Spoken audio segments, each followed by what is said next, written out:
A tentative recovery in 2020-21 and increasingly gloomy developments in 2022. That broadly sums up the IMF's view and outlook on global growth and the global economy. The IMF has cut its global growth forecast while upping the inflation estimates for the world. Joining me now to talk about where we are headed in 2022 and more importantly next year, and where India figures in the scheme of things, is the Managing Director of the IMF, Kristalina Georgieva. Thanks very much for joining us here on the Global Dialogue. It's a pleasure to have you back here on the program and back in India as well.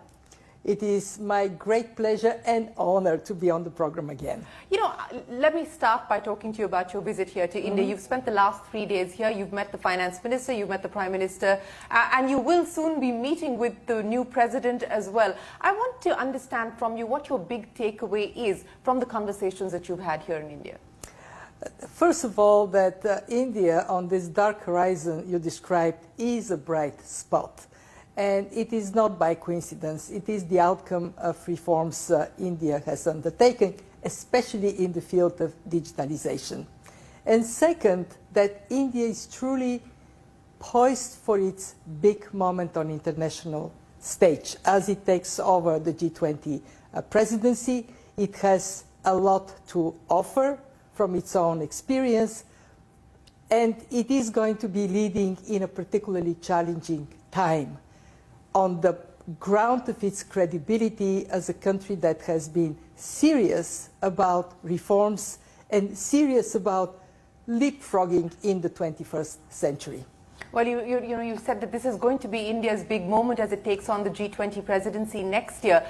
You talked about the digitization benefits as well. But I want to understand from you the role that India can play as it takes on the G20 presidency. For instance, in your conversations with the Finance Minister, I understand that she urged the IMF to take a proactive role as far as global regulations on cryptocurrency is concerned. So what do you believe can be the role that India in coordination with the IMF can play on some of these crucial issues? I see 3 areas where we can work very productively together. We can support the Indian presidency. First, with strengthening the multilateral system. It is now being challenged. There are forces of fragmentation, and they're going to be damaging for emerging markets and developing economies. Let's remember that the emerging world quadrupled its economy in the last 3 decades, and 1.3 billion people have been lifted out of poverty, largely because of international cooperation. So there is a lot at stake, and India will be speaking on behalf of emerging markets and developing countries. We will be supporting that wholeheartedly. Secondly, the world is changing very rapidly, especially in the area of digital. It was put on steroids by the pandemic, and in the world of money, both CBDCs and crypto stablecoins have emerged very strongly, but they're not regulated. So India is right to call on the IMF to make sure that crypto is not the new wild, wild west. And we are very aligned in how we think about the necessity of regulation to, one, differentiate across different asset classes, from those that are not backed, like Bitcoin, to stable coins that are backed, but they bring a different risk of, say, dollarization if US stablecoin is the one to dominate. So we have to work together to advance regulation for the benefit to take advantage of what crypto can deliver, fast and cheap payments, but also manage the risks to cybersecurity and especially how money gets on the darker side of the world. And third, we see huge advantage of working in sync with India at the time when debt sustainability is becoming a growing concern. There is the G20 Common Framework for Debt Resolution. It is very important to have a rule book that makes access to it and using it clear. possibly expand it so countries like Sri Lanka can find a home in the common framework. And India, being a new donor, a new lender, can play a very important role in advancing that work. And of course, we have many other issues like climate, where I expect the G20 to find space for everybody to see eye to eye on these global challenges. You know, you've spoken about several of the opportunities and several of the global challenges as well. Let me address each one of those. But before I move away from cryptocurrencies, just a quick word on how soon you believe we will or we could possibly see a global regulation or a global architecture being put in place, given the fact that this is, you know, so many different jurisdictions we're talking about. We already have a roadmap that the FSB has been pursuing with streams of work. What we are expected to do, and the finance minister was very clear about it, is to bring the voices of all our 190 members in this conversation and make sure that regulation is done with an eye to the interests of different groups of countries. In fact, the Prime Minister expanded the request by saying, well, it would be very good if the fund looks more broadly in India's experience with digitalization for inclusion, for improving fiscal performance, collect more taxes, improve the quality of spending, for how India dealt with the pandemic. So we intend to dedicate a team to work specifically on the issue of crypto, bring the two other key agencies, BIS and FSB, so together we can have a more pragmatic, with clear deliverables, roadmap towards more regulated space. And of course, it is fantastic for India to use its presidency to excite other developing countries to take this road of digitalization for more transparency, for more trust of the citizen, and also to do what India is doing, allow people to own their data and use their data for their benefit. You know, let me talk to you now about the global challenges that we're faced with. And as I pointed out, the IMF in its latest outlook has cut lower the global growth forecast for 2022 as well as for 2023. You know, you have said that those estimates have a downside risk associated with them, and a lot of the risks that you spoke of have already materialized. So are we now staring at a recession, at least in large parts of the world? How real is that as of today? What I can tell you is that inflation has proven to be much more stubborn than we thought it would be. Why? Because of the triple crisis: pandemic, war, and then cost of living crisis that fuels inflation from its end, you know, by people demanding more compensation. So we are in a place where it is paramount for central banks to strive for achieving a place where the stability of the price signals is secured again. What does it mean? It means tightening, higher interest rates, and high interest rates when they're led by the Fed mean more strength for the dollar, depreciation of other currencies.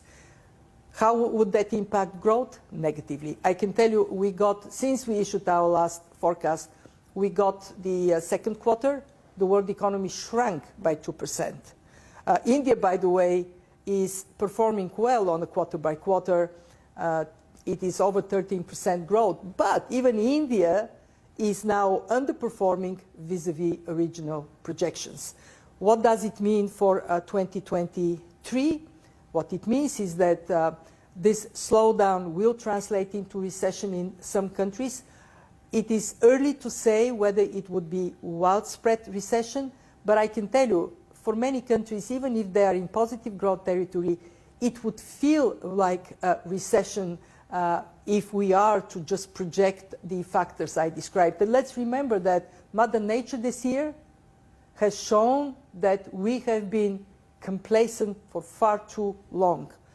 That would mean that harvest for next year may be lower, and pressure on food prices may remain quite strong, fueling this necessity of action on the monetary policy side. Very difficult time for fiscal policy. Why? Because fiscal space has shrunk during and after the pandemic, and the remaining is being pressured because more people are suffering, more businesses are at risk. How to deploy limited fiscal space in a most targeted manner is crucial so fiscal policy doesn't become the enemy of monetary policy, fueling more inflation and as a result higher interest rates. Very difficult time, and in this very difficult time my biggest concern is that ironically we need coordination more, we need each other more, but there is more fragmentation. It is tougher to bring the world together. While it is tougher to bring the world together on many of these global challenges that you spoke of, there has been coordinated, synchronized action, at least as part of central banks.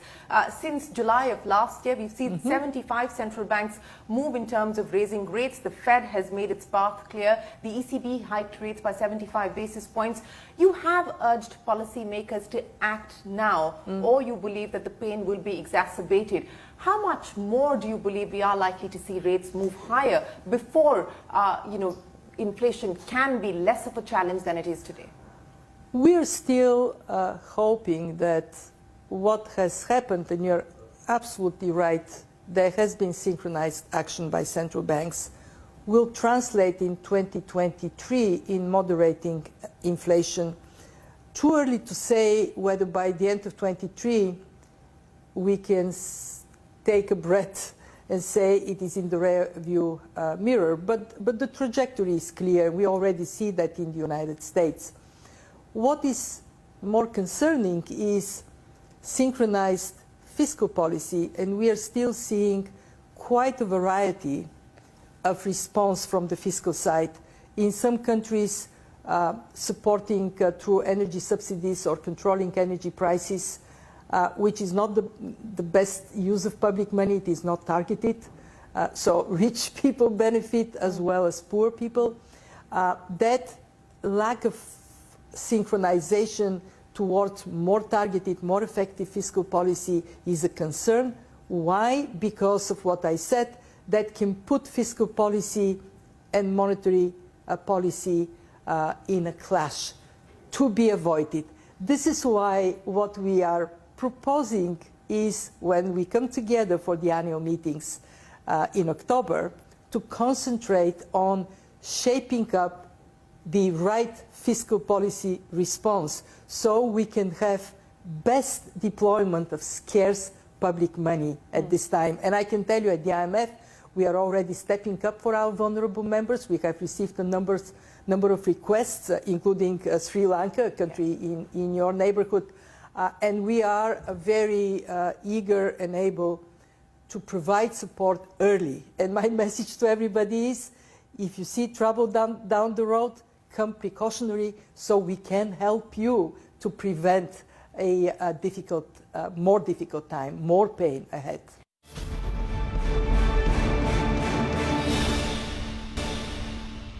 I want to talk to you about food inflation, and specifically one of the challenges of food protectionism. That is something that you have cautioned policymakers against. Was this something that came up in the conversations here in India? Because India has decided to go down the path of imposing export duties as well as bans on several food commodities.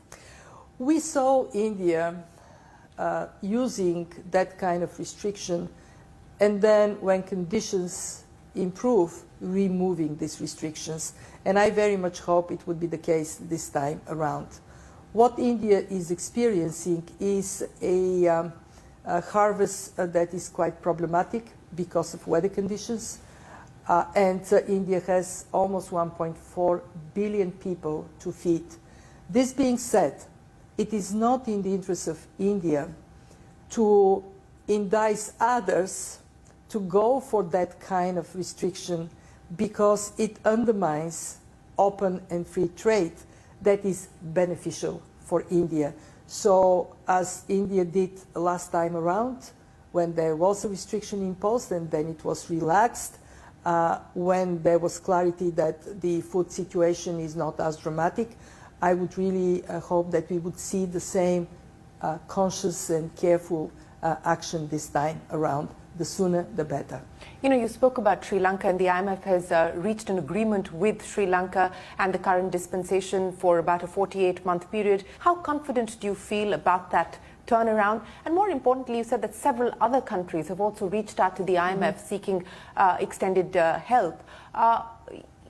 Which are the parts that you're most concerned about? Which are the countries, the regions that you're most concerned about? I know that you have expressed apprehensions about the state of several countries in the African continent. Which parts of the world are most vulnerable when we talk about debt sustainability? Well, let's look at the data. We have about 25% of emerging market developing economies at or near debt distress. Sri Lanka is a case in hand. Lebanon has been a case for a long time. We know that the situation is much worse for low-income countries. Over 60% of low-income countries are at or near that distress. And we see middle-income countries that traditionally would be with strong fundamentals, avoiding falling in that category, like Ghana, now being in it. Ghana has also approached the fund. We are working intensively with the government of Ghana. What has changed is this frequency of exogenous shocks. Shock upon shock upon shock. Even countries with strong fundamentals are becoming vulnerable. And the lesson for us is that we have to concentrate much more on building resilience to shocks and prudent fiscal policies, sound buffers. This is even more important in this new world we live. When I look at low-income countries, I am really worried. A country like Malawi, no fuel, no food, and yet that is unsustainable, makes the entry of the IMF more difficult. My message to the creditors, especially the large creditors, like China, 37% of loans to low-income countries are from China, or the private sector, which is even a bigger creditor, is you have done a needed job to provide financial resources for growth. That is not necessarily bad, but in the environment of these shocks, when that is not sustainable, show leadership, move rapidly to provide debt relief to countries so we can help them. They can step up on their feet, they can grow again, and be a viable investment opportunity. One of the other goals, and I know that that is something that you've been passionate about as well, is bridging the gender gap. And the IMF has put together a comprehensive strategy to be able to help member nations do that. Does it worry you that while some progress has been made through the pandemic, things have gotten worse, not better? It does, and this is what motivated us to move fast with our mainstreaming gender strategy, because it is a huge loss for the economy that women are pushed back. Gender inequality is, of course, morally wrong. You and I can vouch for that. But it is also really bad economics. Women are a great force for entrepreneurship. They are fantastic in terms of how they use their income for their families, for education, for health, for their children. And also women have the ability to contribute much more broadly in society than currently in many countries they do.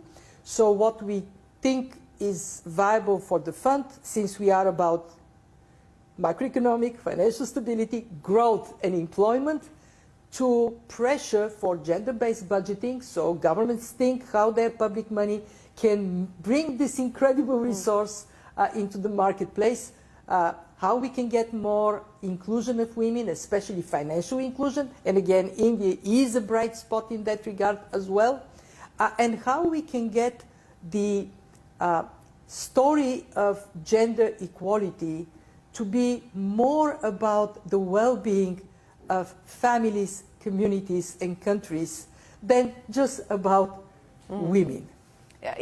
I think that's aptly put. We need to involve all stakeholders in the conversation and not make it just about the women or for the women. But, you know, I want to go back again to the issue of fund flows, because that is something that you've been cautioning about as well. You talked about the dollar strength and the implications that plus the higher interest rates are likely to have on fund flows, and we have seen fund flows dry up to emerging markets. This is what I think the fourth consecutive month that we've seen that happen. Is it likely to get worse, and what could be the implications of that? Well, let me start with the positive. Emerging markets actually were quite fast to recognize that they need to tighten monetary policy, and they did it, many of them, before advanced economies moved. That has helped not to get in a very dramatic discourse. However, you're right, there is this flight to safety. And what it means for emerging markets is to double down on making investment climate really attractive. Identify barriers, remove those barriers, and be much more aggressive on issues that have been holding investments back, especially transparency of contracts. That applies also to debt. Who do they borrow from, at what conditions, and overall good governance. And of course, we know very often we say good governance, what we mean is fight corruption. Do you anticipate that 2023 is going to be far worse than 2022? It would be worse. How much worse depends on variety of factors that we don't know. The longevity of the war, whether there would be any other shock. But there is one factor in our hands: how collaborative we are. The more we work together, the less pain there will be. But is there any indication of that? You said that we're living in a fragmented world, so is there any indication of more synchronized collaborative action? There are these good signals. Central banks coming together. When did they come together? When it became really scary. I hope we can come together on other issues as well, on trade, on debt, on climate, and it is a bit a chicken and egg. If we give up and say, oh, it's fragmented, we can't do it, then it is likely to be even worse. If we just roll our sleeves and work to show everybody why it is in your interest to collaborate with others, and then we build a platform for this collaboration, multilateral institutions today have a huge responsibility to be the place of unity, as challenging that may be. You know, you talked about central bankers coming together as the world got scarier. What is the thing that scares you the most from the perch that you sit at? And what is the one thing that gives you hope today? What scares me the most is us falling on a down spiral in terms of global cooperation and justifying it with, we haven't been quite fair during the golden era of globalization. Not everybody benefited, but we kind of pretended that was the case. So be honest and then identify where we have problems and then tackle them. Don't shy away from them. And I worry that the forces of pushing us away may get even stronger in a context of prolonged war, and a war that may have other unexpected spillovers. What gives me hope? We people are very inventive, and we do have the smarts to overcome challenges. Take the pandemic. In 1 year, we had vaccines. So if only we could invent a vaccine against moving away from each other, a vaccine that makes us hug each other, the world would be a great place. Well, and we hope that if we do get that vaccine, it is available and accessible to all, because that wasn't the case with the COVID-19 vaccine. Kristalina Georgieva, it's been an absolute pleasure. Thank you very much for joining us here on the Global Dialogue. We appreciate your time, and I suspect you're going to have a very busy year going ahead. Thanks very much. Appreciate it. With that, it is time for us to wrap up this edition of the Global Dialogue. From all of us here on the team, goodbye. Thanks for watching.